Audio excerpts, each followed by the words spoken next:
அனைவருக்கும் வணக்கம். 2014 இருந்து 2024 வரைக்கும் மத்திய அரசோட ஆட்சியில கொண்டு வரப்பட்ட ஒரு சில முக்கியமான திட்டங்களை பார்க்கலாங்க.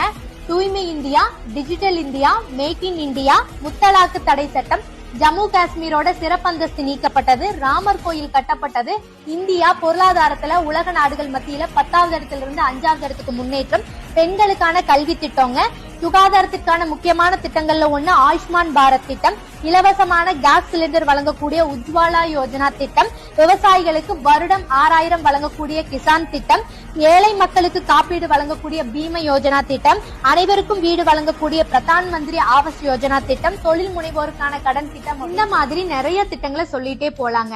ஆனா தமிழக மக்கள் மனதுல இந்த திட்டங்கள் எல்லாமே தமிழ்நாட்டுக்குன்னு தனிப்பட்ட முறையில இல்ல அப்படிங்கிறது பரவலான ஒரு வருத்தமா இருக்குங்க.